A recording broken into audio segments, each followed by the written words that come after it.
Peace. This is White Raptor News Ministries. All praise and glory to the Supreme Spirit of Truth, the Living One. Blessings to all the children of the world that serve the Most High, the perpetual force that moves all things in place, the visible and invisible, the seen and unseen, the all-knowing, the one, the point of singularity. There is none like the Supreme Spirit. You know, I said that I was going to rip the horns off of Satan's head should God find favor with me. And the weirdest thing is like, no one's returning my phone calls. I mean, this entity, this dark force entity, has a great deal of power over those that aren't serving the Spirit of Truth. And I know that he's using my family and stuff against me. You know, to cause me grief, to cause me pain and sorrow, lack of understanding. I called my daughter. We've been having wonderful conversations with one another. And then I asked her if I could take my granddaughter to Magic Mountain. And she says, well, let me talk to my husband about it. She first says, oh, that sounds like a wonderful thing. I'd love to have bring all the kids down and do that. And I thought, you know, I said, well, that's wonderful. We could do that. But her husband said that they're not going anywhere until they go on their honeymoon. And that was when I went up there 2 years ago to visit my family. And they said that they were going to come down and visit me, which they never did. And they haven't yet went on their honeymoon. And that was probably 9 months ago that he said that nobody in the family's going anywhere until we go on our honeymoon. So I thought, you know, okay, so they haven't gone on their honeymoon. I'll just see if I can take my granddaughter to Magic Mountain. And she says, what a wonderful idea that is. And she said that she talked to her husband about it. And that was probably about 3 or 4 days ago. And now I've called her. I'm calling her up on the phone where she usually picks up, or she calls me right back. Nope. Silence. The silent treatment. And I know why. Because when she said that she wanted to bring all the kids down and do that as a family thing, that was a blow off. I'm very good at reading between the lines of my daughter. I know what she's saying. I know her better than she knows herself. Sadly, you know, she speaks a lot of untruths. So I've been underneath of this battle that's going on with the dark side, controlling members of my family and having them lack in compassion and tenderness and being kind to me or showing affection or any kind of love at all. So anyone who might be listening to that, just drop a note in there and let me know that you appreciate the work that I do, because clearly I have unraveled the riddle to 666, and Christians do not like to hear the truth about it.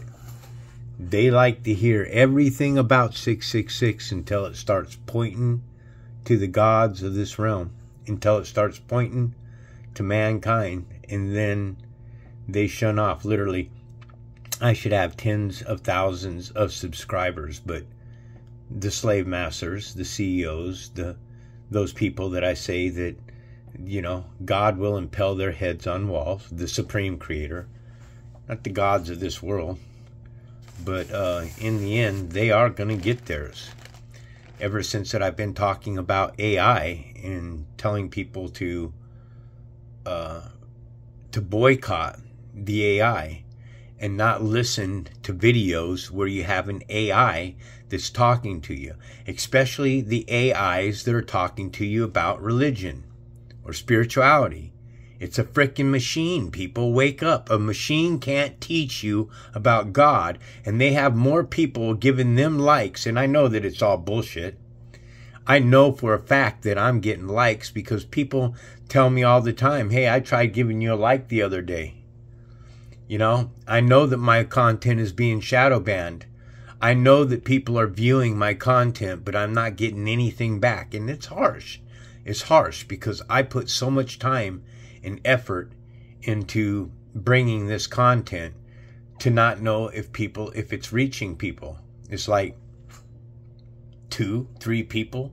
When I first started my channel, I was getting 47, 50 views regularly. I was getting at least 5 to 10 thumbs up regularly. Now I'm lucky if I get 1 thumbs up. I'm lucky if I get 1 comment in the comment section. Where before I was getting multiple comments. Not a lot, but if I got 3 to 10 comments in my comment section, I was happy. I was happy. I used to wake up and there would be notifications. I'd have 20 or 30 notifications. Now I wake up and I have no notifications, no messages, no questions, no nothing. Why? Because there is only a small few that get this. And people need to understand that I am being shadow banned. I am being watched. And when it's my turn, like these people who are in power to do the things that they do by blocking my content and stuff like that, when it's my turn, you're going to get blocked, all right. Your fucking head's going to get blocked is what it's going to get. You guys are all going to get yours. Your time is coming to an end. It's going to come, hopefully, when I stand before God and I draw my last breath, this plane of existence will be judged. And all those that transgressed God's laws and commandments, that didn't call on Him, didn't repent to the Spirit of truth, the point of singularity, the living God, the one that created both good and evil, the spiritual entity that is outside this plane of existence, the one that moves all things in place, the one that uses Elohim to do His bidding in His work. You got to understand that. So we're here at Samuel chapter 26. David again spares Saul's life. The Ziphites went to Saul at Gibeah and said, "Is not David hiding on the hills of Heklah, which faces Jeshimon?" So Saul went down to the desert of Ziph with 3,000 select Israelite troops. Israelite troops now, mind you. This is an Israelite man wanting to wage war and kill King David, who did nothing but bring honor to the Israelites. Now, clearly you can see that a lot of people of the Israelite tribe don't wish to cause David any kind of harm. But Saul truly does. Saul wants to be... it's like this book, Samuel, is a yo-yo. Saul wants to kill him, Saul brings him in. Saul wants to kill him, let's swing the yo-yo and do it around the world, man. It comes, what goes around comes around. It's the same thing over and over and over. So Saul made his camp beside the road of the hill of Heklah, facing Jeshimon, but David stayed in the wilderness. When he saw that Saul had followed him there, he sent out scouts and learned that Saul had definitely arrived. Then David set out and went to the place where Saul had camped. He saw where Saul and Abner, son of Ner, the commander of the army, had lain down. Saul was laying inside the camp with the army encamped around him. David then asked Ahimelech the Hittite and Abishai, son of Zeruiah, Joab's brother, who will go down into the camp with me to Saul. "I'll go with you," said Abishai. So David and Abishai went to the army by night, and there was Saul lying asleep inside the camp with the spear stuck in the ground near his head. Abner and the soldiers were lying around him. Abishai said to David, "Today God has delivered your enemy into your hands. Now let me pin him to the ground with one thrust of the spear. I won't strike him twice." But David said to Abishai, "Don't destroy him, Who can lay a hand on the Lord's anointed and be guiltless? But Saul's done so many evil things in the Lord's eyes. So how can he be anointed when he continually goes against the Lord? Answer the question, anybody who has the answer to that. As surely as the Lord lives, he said, the Lord himself will strike him, or his time will come and he will die, or he will go into battle and perish. But the Lord forbid that I should lay a hand on the Lord's anointed. Now get the spear and water jug that are near his head, and let's go. So David took the spear and water jug near Saul's head, and they left. No one saw or knew about it, nor did anyone wake up. They were all sleeping, because the Lord had put them into a deep sleep. I wish the Lord would put me into a deep sleep. I would like to get one night's rest where I don't wake up all through the night. What it would be like to go to bed at 10 o'clock and wake up at 5 or 6 o'clock in the morning. But I go to bed at 10, I wake up at 12. I go to the bathroom, I lay back down, I get back up at 2. I go to the bathroom, I lay back down, I get up at 4. I go to the bathroom, and I'm up so many times with the disturbed sleep. It's why it's so harsh for me, and I have to take a nap in the middle of the afternoon because I've been up and down all night long. Then David crossed over to the other side and stood on top of the hill some distance away. There was a wide space between them. He called out to the army and to Abner, son of Ner, "Aren't you going to answer me, Abner?" Abner replied, "Who are you who calls to the king?" David said, "You are a man, aren't you? And who is like you in Israel? Why didn't you guard your lord, the king? Someone came to destroy your lord, the king. What you have done is not good.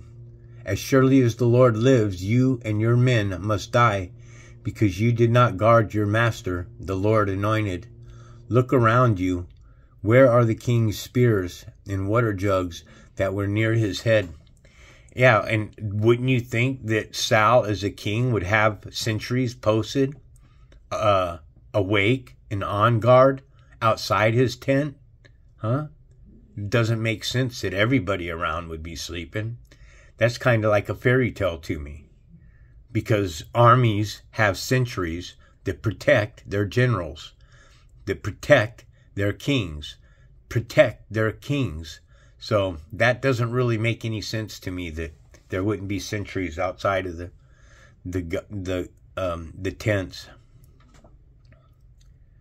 Saul recognized David's voice and said, "Is that your voice, David, my son?" David replied, "Yes, it is, my lord the king." And he added, "Why is my lord pursuing his servant? What have I done, and what wrong am I guilty of? Now let my lord the king listen to his servant's words. If the Lord has incited you against me, then may he accept an offering. If, however, people have done it, may they be cursed before the Lord. They have driven me today from my share in the Lord's inheritance and said, 'Go, serve other gods.' Now do not let my Lord fall to the ground, for from the presence of the Lord, the King of Israel has come out to look for a flea, as one hunts a partridge in the mountains." Then Saul said, "I have sinned. Come back, David, my son, because you considered my life precious today. I will not try to harm you again." Oh, really? We got, I believe there's 31 chapters in Samuel, so we're at chapter 26 here. I'll bet you he does try to harm him again. Just saying. I don't know for certain, but I bet you he does. Let's read on. "Surely I have acted like a fool and have been terribly wrong. Here is the king's spear," David answered.